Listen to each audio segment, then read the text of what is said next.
happening in the heart of the African-American ghetto on the 17th and Broadway, and he was pretty confident about his speech. And the one thing I like about his speech is that how he moves the people and persuades them into believing the notion that Martin Luther King followed. So it's basically propagating Martin Luther King's ideas. So I'm going to show you the first 1 minute record of his speech.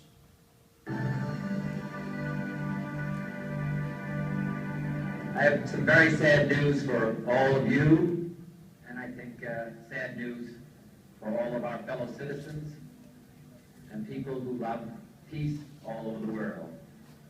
And that is that Martin Luther King was shot and was killed tonight in Memphis. Martin Luther King dedicated his life to love and to justice between fellow human beings. He died in the cause of that effort.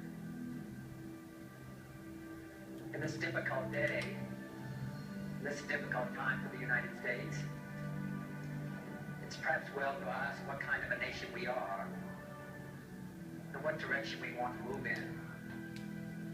For those of you who are black, considering the evidence evidently is that so, like you hear in the speech, he talks about what direction does America wants to move, because there were riots in 100 cities in the entire country except the city in which he gave the speech, that is Indianapolis. So he just asked what direction they want to move, because the black people were very offended and they were very angry, but at the same time he wanted that they don't create a polarization of the black and the white people. So that's what he mentions. And he was a senator from New York, campaigning for his Democratic presidential nomination. When he learned that he was assassinated in Memphis, Tennessee.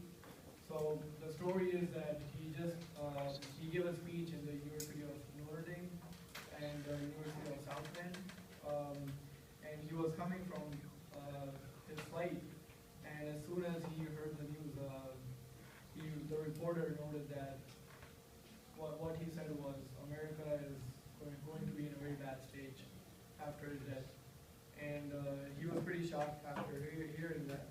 But despite of the riots and concerns for his safety, Kennedy went ahead with plans to attend the rally, and surprisingly, his speech, the rousing campaign speech they expected for his presidential election, was replaced by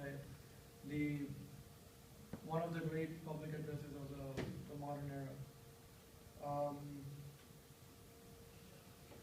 One of the other key things that we can notice is how he wanted to gain trust among the black people, and how he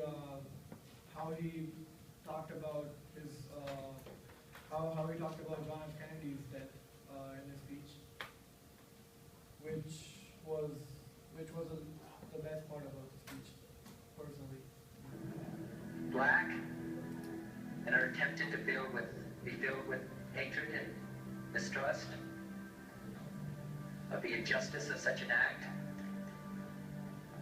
against all white people, I would only say that I can also feel in my own heart the same kind of feeling. I had a member of my family killed, but he was killed by a white man. But we have to make an effort in the United States. We have to make an effort to understand, to get beyond or go beyond these rather difficult times. A favorite poem, my favorite poet was Aeschylus. He once wrote,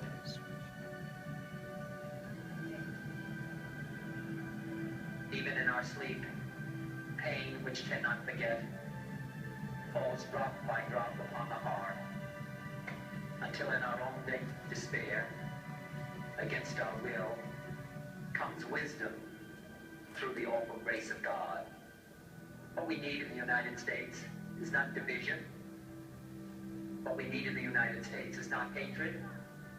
What we So what he talks about, he pulls out a verse from his favorite poet, Aeschylus, is that nothing happens at their own will.